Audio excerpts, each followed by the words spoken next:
Fala pessoal, tudo bem? Aqui está falando o professor Renato e hoje nós vamos fazer a correção do nosso teste que vocês fizeram na semana passada. Sempre bom lembrando que a gente está falando do teste do 9º ano, que tinha como tema principal as revoluções industriais e suas relações sociais, suas transformações em relação à sociedade.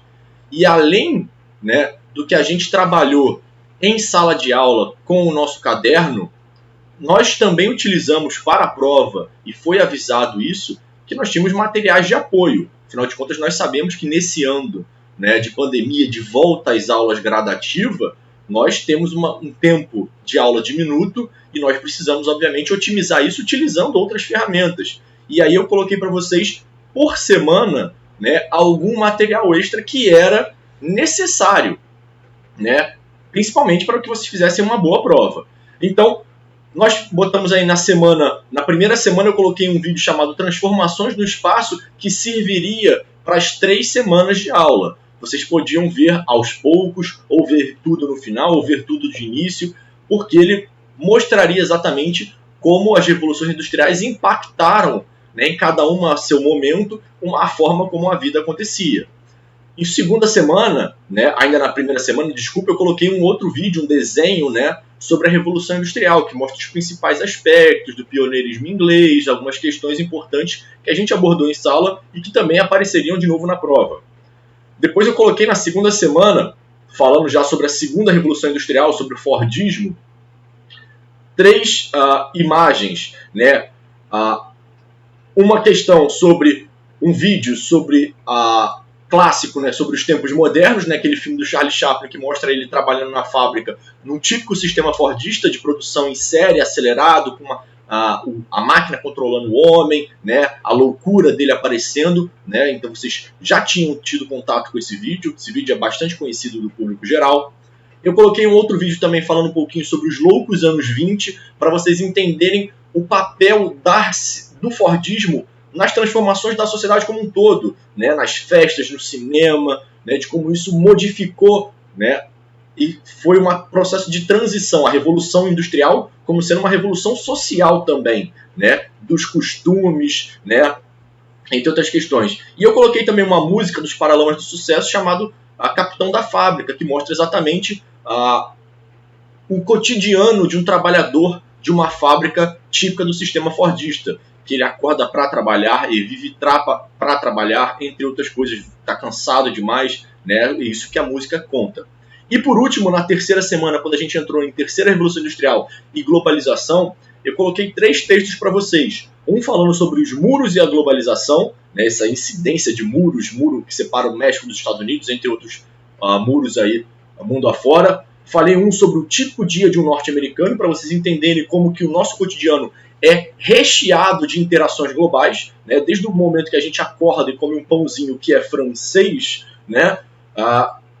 com uma massa tipicamente feita e fermentada por um processo conhecido em outro lugar, entre outras várias interações. Então eu mostro ali a globalização do cotidiano de um cidadão americano, mas para que vocês pudessem ler e pensar também no cotidiano de vocês. E por último, um textinho sobre a ideia de globalização como compressão do espaço-tempo, ou seja, aquele papel de que cada um de nós hoje é um ser do mundo. E como é que a gente pode ser um ser do mundo hoje em dia? Somente graças à tecnologia, que parece que aproximou, parece que colocou todo o planeta numa tela só. Nós podemos ter interações sociais, econômicas, trabalhistas, tudo pela nossa tela do celular. Então isso mostra que o mundo se comprimiu num espaço e num tempo. Por quê? Porque o que antes demorava horas para chegar aqui, ou horas para acontecer, hoje em dia, graças à internet, é instantâneo. Então vamos lá, vamos rever as questões, corrigi-las e explicar basicamente o que eu queria, porque a gente sabe que em muitas das questões as respostas são variadas. A primeira questão, uma questão bastante famosa, que vocês devem ter achado na internet algumas questões, mostra aí uma tirinha do Franklin e do Ernest, que mostra o cara falando aí: eu vou me aposentar amanhã e sabe o que eu vou fazer? Andar até o fim desta linha de montagem e descobrir o que eu estou fazendo há 30 anos. Ou seja, ele está mostrando exatamente a linha de montagem, segunda Revolução Industrial, sistema fordista. Ou seja, um cara que trabalha há anos no mesmo lugar, mas não sabe o que faz. E aí eu coloquei uma introdução que coloca aí: um dos principais pensadores sobre as relações de trabalho no capitalismo foi o Karl Marx. ele produziu um conjunto de ideias e conceitos a respeito dessa temática. A charge apresenta uma situação vivenciada por milhares de trabalhadores do mundo. Relacionado à charge com os conceitos desenvolvidos por Karl Marx, é correto afirmar que ela se relaciona ao quê? E aí, obviamente, quando a gente fala de Karl Marx, as pessoas colocam lá Karl Marx, o que ele fez, obviamente vocês vão encontrar relações com o Karl Marx, ele falou o que é mais-valia, ele cunhou esse termo, o Karl Marx é considerado o pai, né, do comunismo e do socialismo, né, ele é o teórico inicial, né, ou o teórico mais importante dessas duas correntes de pensamento ideológico, político, né, ele falava bastante de exploração, então vocês precisavam saber exatamente sobre qual é essa relação de trabalho, em que a pessoa trabalha sem saber o que faz, que é o que a tirinha diz. E aí vocês pesquisaram na internet e muitas pessoas colocaram a primeira coisa que estava conectada ao nome do Marx, que poderia ser comunismo e socialismo, ou então o conceito de mais-valia, quando na verdade a gente está falando de uma relação de trabalho alienado, que foi dito em sala de aula, né? Que foi falado também nos vídeos. Então, é aquele tipo de pesquisa que, se vocês pesquisarem o nome do Karl Marx e o que ele cunhou, a alienação não será o primeiro, mas é da alienação que a gente está falando. Então tomem cuidado quando vocês forem pesquisar na internet.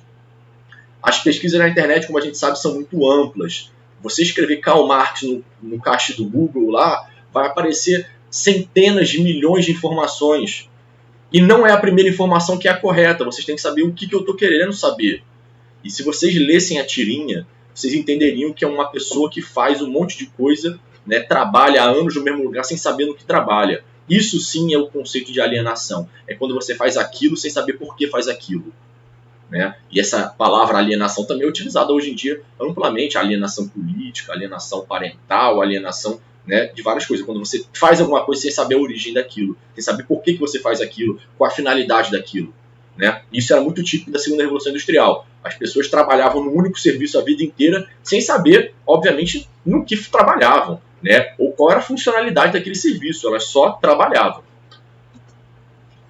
Questão 2. A questão 2 traz de novo ali uma imagem dos tempos modernos, que foi um filme que eu indiquei para vocês, né, do Charlie Chaplin, mas ela está perguntando de um aspecto amplo, para que vocês fizessem uma relação, né, explicando as principais transformações técnicas e tecnológicas associadas ao trabalho humano, ou seja, a forma como o homem se relacionava com o trabalho, entre a primeira e a terceira revolução, ou seja, passando pela segunda também, né? Teve muita gente que escreveu sobre a primeira, sobre a terceira, mas eu coloco entre primeiro e terceiro tem o 2, né? Então, lembre-se disso quando forem ler a questão. Não é na primeira e na terceira, é entre a primeira e a terceira, portanto tem a segunda no meio. Então, entre a primeira e a terceira Revolução Industrial, a gente discutiu em sala de aula e no vídeo principalmente sobre transformações, aquele vídeo que podia servir para as 3 aulas, né? Surgiram uma série de inovações técnicas e tecnológicas, né? A máquina a vapor, né? Depois nós temos ali a esteira mecânica, né? A televisão, o rádio, várias questões a gente pode utilizar, né? Vocês poderiam colocar isso. Mas o que mudou de fato em relação ao trabalho humano?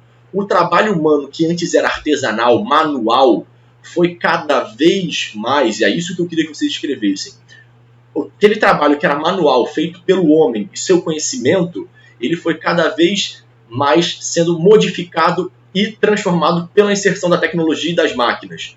Ou seja, depois ele foi se tornando mecanizado, o homem como um operador da máquina, a máquina controlando o homem. E em um terceiro momento, já na terceira Revolução Industrial, é uma máquina que faz todo o trabalho e o homem programa a máquina. Então essa era a relação que eu queria que vocês fizessem, que foi a máquina foi substituindo várias funções do homem, né? Transformando o trabalho que antes era manual num trabalho cada vez mais técnico, cada vez mais tecnológico, cada vez mais necessário de conhecimento. E é isso que a gente vê entre a primeira Revolução Industrial e a terceira Revolução Industrial. O que mudou em relação à indústria? Que tipo de homem, de trabalhador, trabalhava na indústria na primeira Revolução Industrial e que tipo de trabalhador trabalha na indústria hoje, né, em 2021? A gente sabe que são relações completamente distintas. E isso se dá exatamente por causa dessas transformações. O homem foi precisando se especializar, né, se tornar cada vez mais específico, né, e depois se transformando em outras questões, inclusive até mesmo sendo substituído completamente e indo trabalhar em outra área, como por exemplo no setor dos serviços. Então, era isso que eu queria que vocês fizessem. Relacionassem de forma bem ampla e sintética mesmo, não precisava escrever tanto, como é que as transformações técnicas, as máquinas principalmente, foram inicialmente potencializando o trabalho do homem, através do trabalho mecanizado, né, e depois substituindo o trabalho do homem, o que forçou o homem ou a se especializar para poder gerir essa máquina, ou a migrar para outras áreas, né, de trabalho, como por exemplo o setor dos serviços e comércio. Questão 3. Questão 3 tinha como base os textos disponibilizados, e eu vi que muita gente não fez com base nos textos disponibilizados, né? Explique com suas palavras o que é globalização. De novo, com suas palavras. Se escrever globalização, grande parte das pessoas escreveram a mesma coisa. E a gente sabe que a mesma coisa significa o quê? A mesma coisa que o Google explicou para vocês, né? Então, vocês sabem o que significa globalização? Vocês saberiam responder sem a possibilidade de ver no Google? Esse era o intuito de saber da questão. E a globalização é necessário que a gente saiba explicar, pelo menos de forma bastante sintética, o que ela significa. Afinal de contas, nós vivemos nesse mundo. Vocês precisam saber explicar o mundo no qual vocês vivem. Então, a ideia era explicar o que é globalização e como que essa ideia se estrutura e se amplia. Ou seja, da onde vem a globalização, como é que ela vem acontecendo e como é que ela vem se ampliando. Então, o que a globalização é? E aí eu já começo com essa explicação. A globalização é um processo contínuo. Já falo isso. Contínuo por quê? Porque não é uma coisa que aconteceu e pronto. Ela está acontecendo. Desde sempre e para sempre continuará acontecendo. Que vai aprofundando as relações econômicas entre os povos, as relações sociais, as relações culturais, as relações políticas. E ela está associada a um contínuo processo de redução de custo de meio de transporte, que vem desde as grandes navegações, né, em que eram caravelas movidas ao vento. E hoje em dia, nós já estamos falando de barcos movidos depois a carvão, depois a petróleo e diesel, e hoje em dia até mesmo coisas nucleares, né, potenciais nucleares. Então, esses transportes comunicaram a cada nova tecnologia que passava, mais rápido ficava esse contato entre os lugares e possibilitava maiores graus de comunicação, maiores graus de trocas econômicas, sociais, culturais e políticas. Então a globalização, quando é que ela começa? A partir do momento em que os povos se conectam. E quando isso começa? Desde sempre. Mas a gente utiliza esse termo globalização desde os anos 80, né? Anos 70, 80, quando algumas tecnologias vão surgir e vão dar um salto nesse sentido, que é, por exemplo, a internet, né? Que é quando a gente consegue conectar uns aos outros de forma virtual, sem estar presente. A gente consegue comprar sem ver de forma virtual. A gente consegue falar sem estar próximo.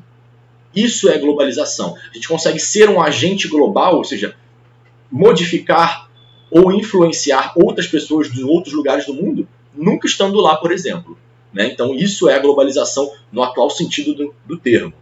Esse processo, além de interligar os países, é importante também, os tornam dependentes uns dos outros. Por quê? A gente sabe que cada vez mais esse grau de comunicação fez com que eles se tornassem cada vez mais imbricados, entrelaçados. Ou seja, o que o país faz, ele não faz sozinho, ele precisa do outro.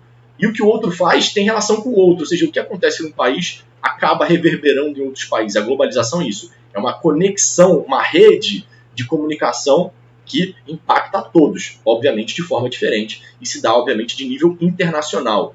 E as tecnologias, todas elas, desde o barco, caravelas, até a internet, todas elas são um passo a mais, cada vez mais globalizado. Então, é um processo contínuo, como eu já disse. Então, vocês podiam escrever de diversas formas, mas era importante entender como que era um processo contínuo, que acontece há muito tempo, que está associado às inovações tecnológicas, que cada vez que passam, nos conectam cada vez mais em diversas formas, sociais, culturais, políticas, econômicas, entre outras questões. Tranquilo? Vamos para a próxima. Questão 4. Questão 4 traz aí o tema das grandes navegações. Né? Ela é de extrema, né? E aí eu trago as grandes navegações, né? Um mapa aí de algumas delas, falando que elas são importantes para a consolidação, ou seja, para o estabelecimento de uma classe chamada de classe burguesa, que é a classe dominante atualmente no sistema capitalista. Lembrando que nós vivíamos no sistema feudal antes disso. Explique por que dessa afirmação, citando a forma pela qual ela os consolida. Ou seja, eu quero saber por que essa informação, por que as grandes navegações são de fato importantes para a consolidação da classe burguesa. como isso aconteceu?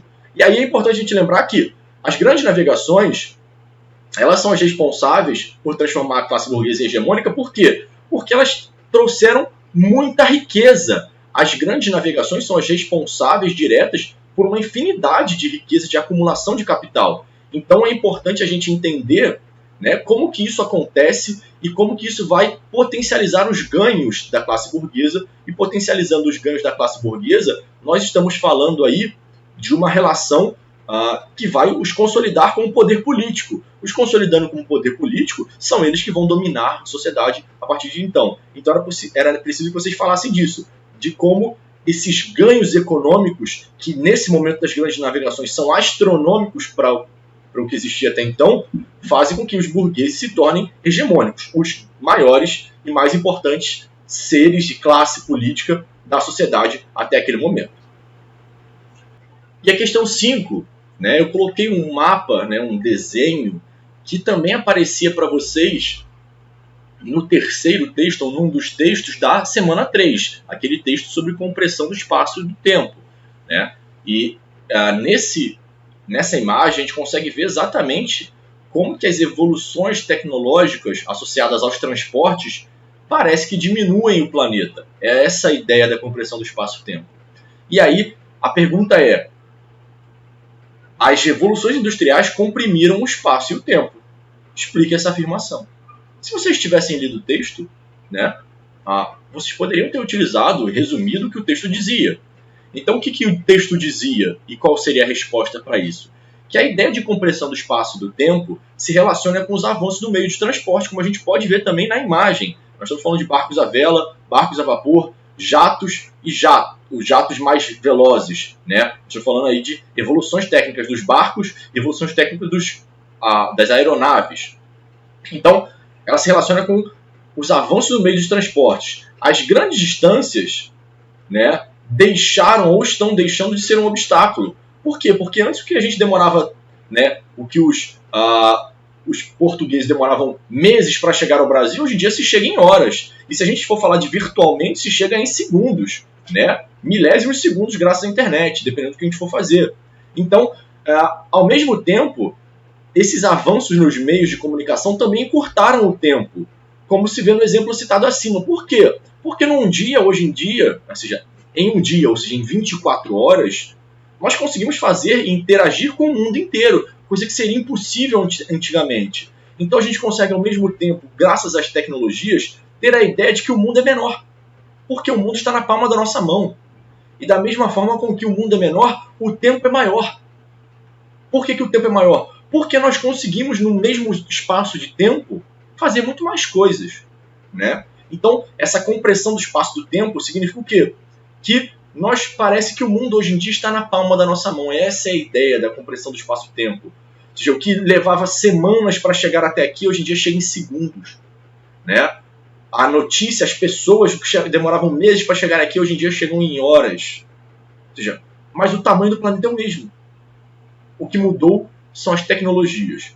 E as tecnologias comprimem o espaço e o tempo. Ou seja, aproximam tudo. Parece que nós estamos todos muito mais próximos, mas nós estamos na mesma distância. Sempre estivemos. O que mudou, então? As tecnologias. Era isso que vocês precisavam falar. Da relação das tecnologias com a compressão do espaço e o tempo. Questão 6. Um fator que contribuiu decisivamente para o processo de industrialização na Inglaterra no século XVIII foi, e aí é para a gente voltar lá naquelas primeiras aulinhas nossas falando sobre o pioneirismo inglês. O que fez da Inglaterra o primeiro lugar a acontecer a Revolução Industrial? O que fez a Inglaterra fazer a Revolução Industrial? Então, a primeira alternativa fala aí, a acumulação de capital resultante da exploração colonial praticada pela Inglaterra através do comércio? Pode ser, mas vamos ver as outras. A concorrência tecnológica entre ingleses e americanos? Não, os americanos, né, ainda eram uma nação que estava se tornando independente, que estava ainda num processo bastante atrasado em relação à Europa. Então não faz sentido isso. A expulsão das tropas napoleônicas do território inglês, que uniu os interesses nacionais em torno de esforço de desenvolvimento. Também não faz sentido isso, né? Letra D. O movimento ludista na Inglaterra com a destruição das máquinas consideradas obsoletas. Não, o movimento ludista vem depois da Revolução Industrial. E o movimento ludista não quebrava as máquinas obsoletas. O movimento ludista era um movimento que quebrava as máquinas ativas. Para quê? Para reivindicar, os trabalhadores reivindicarem melhorias. Era uma espécie de luta dos trabalhadores contra os burgueses. Então, o movimento ludista não era isso, e também ele é posterior a isso. Então, a letra A é a mais correta para essa questão que a gente está falando. Questão 7. Também é questão muito simples, né? A segunda Revolução Industrial se caracterizou, dentre outros motivos, pelo desenvolvimento de novas ferramentas, fontes de energia, setores industriais, surgidos principalmente a partir da segunda metade do século XIX. Sobre as inovações da segunda Revolução Industrial, aponte a alternativa que está incorreta. Então é muito simples, né? Vocês poderiam fazer por eliminação, né? Ou seja, o petróleo é da segunda Revolução Industrial? É. A energia elétrica? Também. Né? O motor a combustão? Sim. A máquina a vapor? Pô, a máquina a vapor não é da primeira? Não está associada à primeira Revolução Industrial? Vocês já tiravam ela. Né? E o aço também está ligado a isso, como a gente já falou em sala de aula. Então, a gente falou todas essas questões, né, em sala de aula. Está no caderno de vocês também. Ou seja, essa era uma questão bastante simples. É aquela questão para ninguém tirar zero na prova. Né? Essa é a questão anterior também, algumas outras questões aí. Porque a gente sabia que metade da prova estava associada à escrita de vocês. Né? Então, não pode ter errado essa questão, gente. Muito simples, uma questão de entender ali que a máquina a vapor é da primeira Revolução Industrial, associada à primeira Revolução Industrial. E as máquinas posteriores, ainda existe máquina a vapor, obviamente, mas nós temos novas inovações técnicas aí acontecendo. Questão 8. Sobre a economia globalizada, sinaliza a alternativa ao afirmativa falsa, uma frase que seja falsa. E aí a gente tem que trazer aquela questão, principalmente, do que a gente falou sobre cultura e globalização num dos textos. Né? Um dos textos tratava também sobre um aspecto de homogeneização cultural. Homogeneização cultural existe, ou seja, todas as culturas se tornarem iguais, né? Utilizando todos, cada uma tendo a sua contribuição. A gente pode até discutir se é homogeneização ou se é de americanização, por exemplo. A gente poderia discutir, é uma questão aberta ainda. Mas uma coisa é fato. As discrepâncias econômicas entre os países diminuíram graças à globalização. A gente trabalhou muito isso em sala de aula, né? Principalmente naquela questão, quando a gente fala da globalização, segundo Milton Santos, que também está no texto, que a globalização como fábula, né? Como perversidade. Ou seja, a globalização que nos contam é aquela que, nossa, a globalização vai aproximar todo mundo, vai ficar todo mundo mais próximo, vai todo mundo crescer e tal. Mas a globalização, como a gente sabe, ela também é um processo dentro do sistema capitalista. E o sistema capitalista é associado à exploração de uns pelos outros.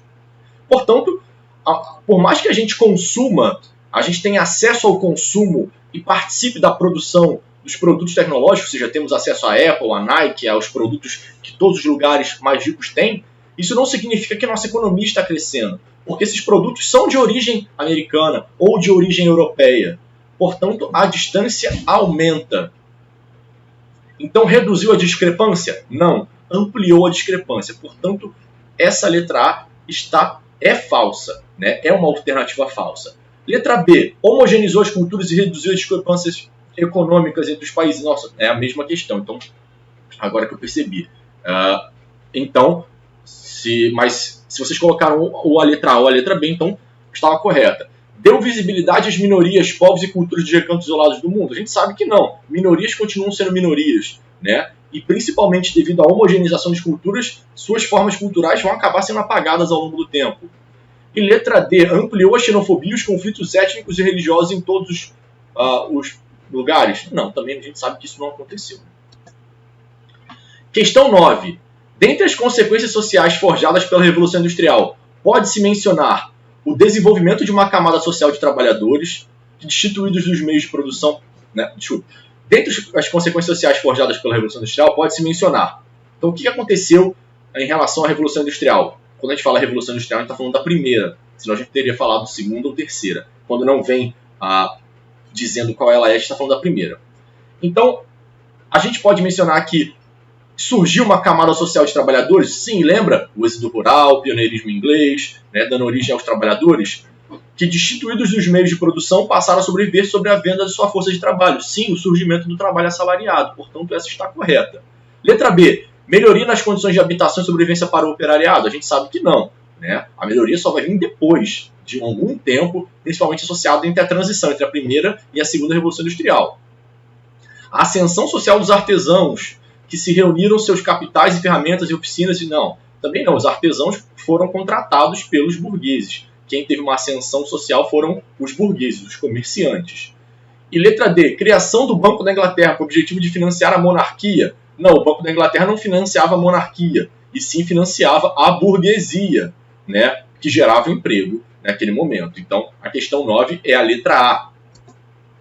E por último, a questão 10 também está associada ao vídeo, e é aquilo que a gente discutiu sobre as transformações sociais associadas à segunda Revolução Industrial. E aí eu coloco um textinho de introdução que fala que os loucos anos 20 é um termo utilizado para se referir à década de 1920, um período de efervescência, ou seja, de grande crescimento, diversificação cultural em muitas grandes cidades, principalmente dos Estados Unidos, que era o berço da segunda Revolução Industrial.